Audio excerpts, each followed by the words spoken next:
ภาพผู้หลวงแก้วจะได้เทศนาธรรม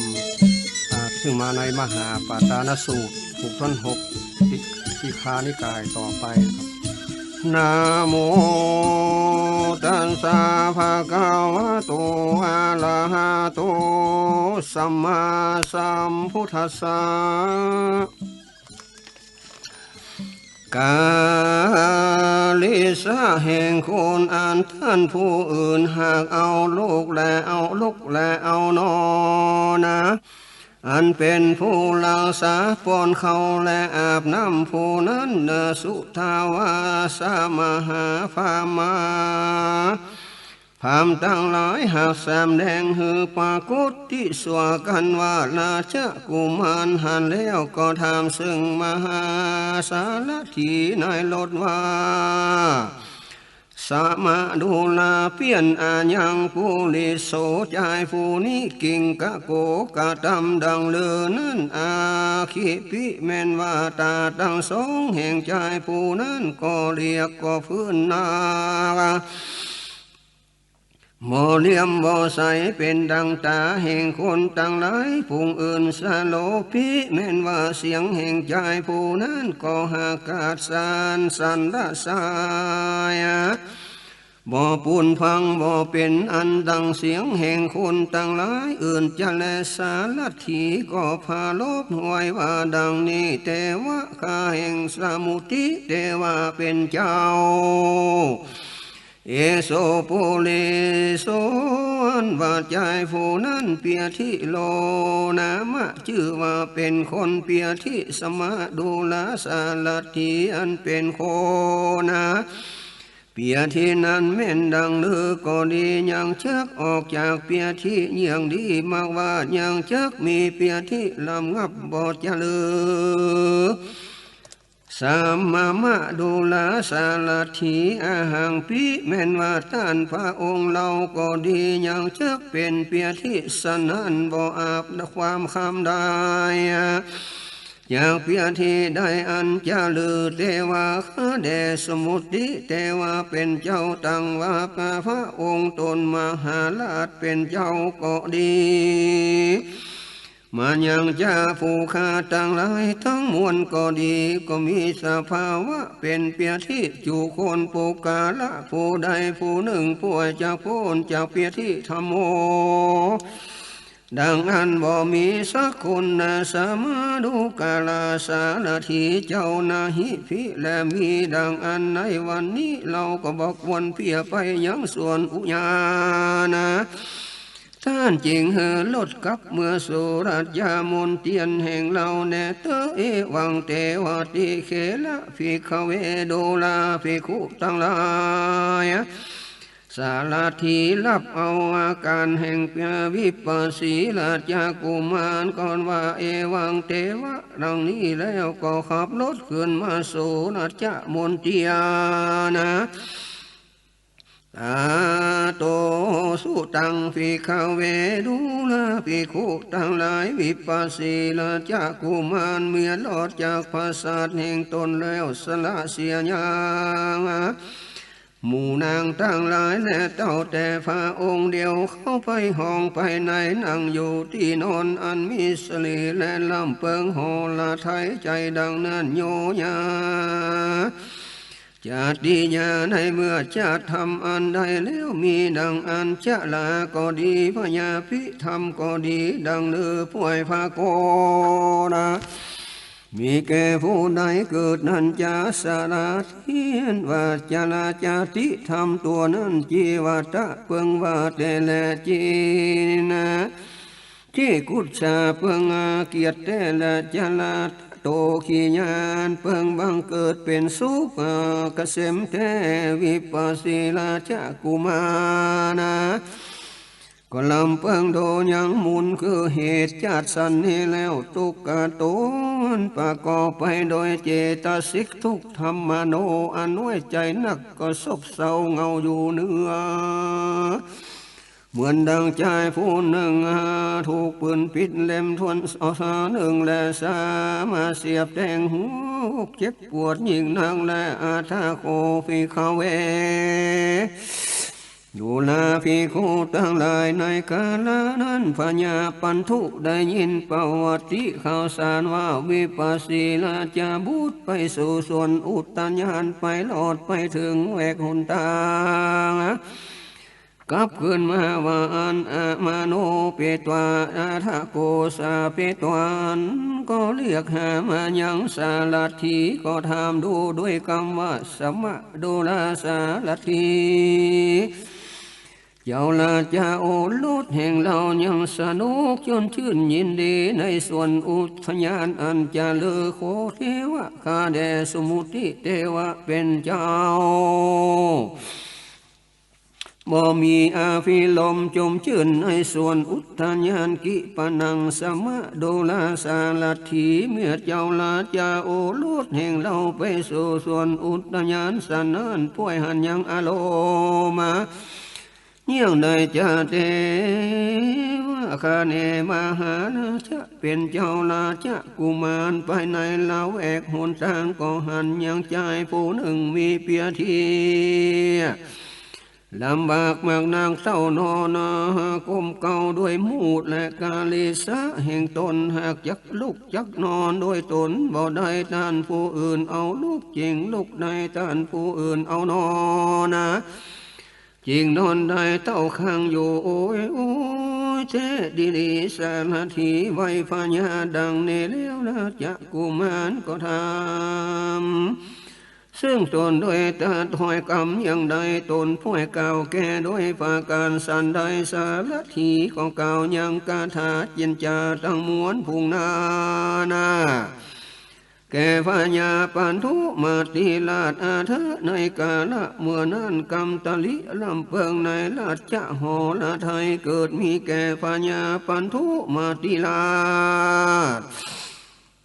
โดยอาการว่าดังนี้เจ้าวิปัสสีราชาโอรสจุงหูอยู่สวยราชาสัมปติยาได้โดยกายแต่ตากามกูนะสังอันเตเจ้าราชากุมารอย่าได้ออกไปบวชปฏิบัติเตก่ออันพามทั้งหลายตัวนั้นอย่าได้มีด้วยภาการดังอันวญาก็ลำเพิงดังนี้แล้ววิปัสสีราชากุมารเชิกได้อยู่เสวยสัมปติโดยประการสันใดวิปัสสีราชากุมารก็ออกไปบวชโดยประการสันใดกรรมอันพามทั้งหลายหากตัวสันนั้นจักเป่าเสียได้นะเช็คนี้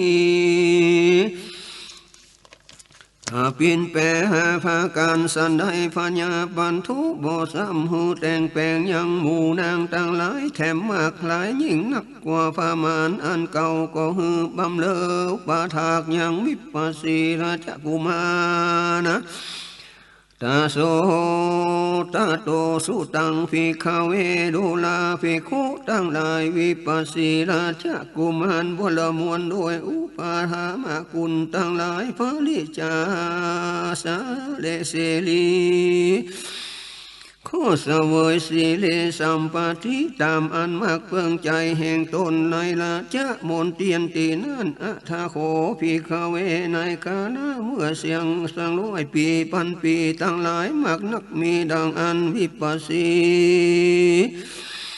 ขึ้นสู่มังกาลาลุดเล่มมานปานับเฮสาเด็จไปสู่ส่วนอุตญาณวิปัสสีราชาบูดันไปถึงระเวกหนทางก็หันยังคนอันมากาญีลามานังปะกออันพร้อมกันแต่งแปลงวิลาตวังมากว่าสีวิกังยังจ้างสีวิกายอันหนึ่งเลี้ยวประดับสีวิกายด้วยผ้าทั้งหลายอันมีวันณะต่างๆเป็นต้นว่าวันณะอันเหลืองอันแดงเพียรจักหือแล้วกิจจะทรงสการนะคนผู้หนึ่งเสียงชีวิตและทิสวาสารทีอามันเตสีวิปัสสีราชกุมาร